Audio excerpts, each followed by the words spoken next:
സംസ്ഥാനത്ത് ലഹരി മയക്കുമരുന്ന് വ്യാപനത്തെ തടയാൻ ശക്തമായ നടപടിയുണ്ടാകുമെന്ന് എക്സൈസ് മന്ത്രി എം ലിജു പറഞ്ഞു. വിവിധ പദ്ധതികൾ ഈ മേഖലയിൽ നടപ്പാക്കുന്നുണ്ട്. വിമുക്തി പദ്ധതി ഉൾപ്പെടെ പൊളിച്ചെഴുതേണ്ടതുണ്ട്. എക്സൈസിന്റെ പ്രവർത്തനം കൂടുതൽ കാര്യക്ഷമമാക്കും. എക്സൈസിനെ ആധുനിക സേനയാക്കി മാറ്റുമെന്നും അദ്ദേഹം പറഞ്ഞു. സംസ്ഥാനത്താകമാനം എക്സൈസിന്റെ ശക്തമായ ഇടപെടൽ നടന്നുകൊണ്ടിരിക്കുകയാണ്. വരും ദിവസങ്ങളിൽ കൂടുതൽ നിലനിൽക്കുന്ന നടപടികൾ എക്സൈസിന്റെ ഭാഗത്തുനിന്നുണ്ടാവും. നിലനിൽക്കുന്ന നടപടി എന്ന് ഞാൻ പറയാൻ കാരണം, മയക്കുമരുന്ന് ഉപഭോഗത്തെ നമുക്ക് സമൂഹത്തിനും തുടച്ചു നീട്ടണമെന്നുണ്ടെങ്കിൽ ഒരു ദിവസത്തെ പ്രവൃത്തി പോരാ. ശക്തമായ എൻഫോഴ്സ്മെന്റ് വേണം, ബോധവൽക്കരണം വേണം. എൻഫോഴ്സ്മെന്റ് നടപ്പിലാക്കുവാൻ എക്സൈസിനെ സംബന്ധിച്ച് അവർക്ക് അവരുടെ ഭാഗത്തുനിന്ന് മയക്കുമരുന്ന് പരിശോധന ഉണ്ടാകണം.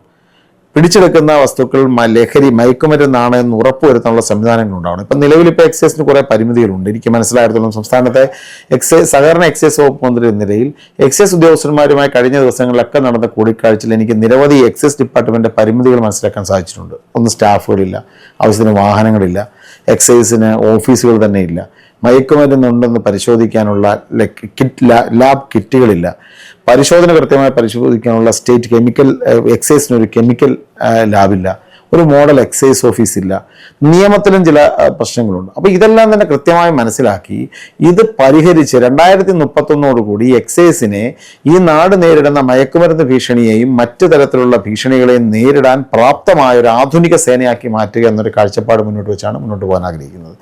അതോടൊപ്പം തന്നെ എൻഫോഴ്സ്മെന്റ് പോലെ വളരെ പ്രധാനപ്പെട്ട ഒരു കാര്യമാണ് അവയർനെസ്സും. ഇപ്പോൾ വിമുക്തിയുണ്ട്, പക്ഷെ വിമുക്തി പദ്ധതിക്കും ഒത്തിരി പരിമിതികളുണ്ട്.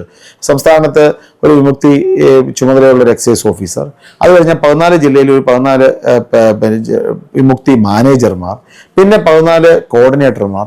ഇതാണ് സ്ട്രക്ചർ. അതിന് താഴെ പിന്നെ ഉള്ളത് പരിശീലനം ലഭിച്ച കുറച്ച് ആളുകൾ വേണ്ടി മാത്രമാണ്. താഴേക്ക് ഒരു പൂർണ്ണമായ സ്ട്രക്ചർ ഇല്ല. കൂടാതെ ഡി അഡിക്ഷൻ സെന്ററുകൾ 14 ജില്ലാ ആശുപത്രികളുണ്ട് എന്ന് വിളിച്ച് താലൂക്കിലോ മറ്റു സ്ഥലങ്ങളിലോ ഡി അഡിക്ഷൻ സെന്ററുകളില്ല. കൗൺസിലിംഗ് സെന്ററുകൾ ആകെ സംസ്ഥാനത്തുള്ളത് 3 മാത്രമാണ്. അവിടെ ആകെയുള്ളത് 3-4 കൗൺസിലർമാർ മാത്രം. അപ്പം മയക്കുമരുന്ന് പോലെ സമൂഹത്തിന്റെ ഏറ്റവും താഴെത്തട്ട് വരെ ഗ്രസിച്ചിരിക്കുന്ന ഒരു വിപത്തിനെ പരിഹരിക്കണമെന്നുണ്ടെങ്കിൽ വിമുക്തിക്ക് കൂടുതൽ മാറ്റങ്ങൾ ആവശ്യമാണ്.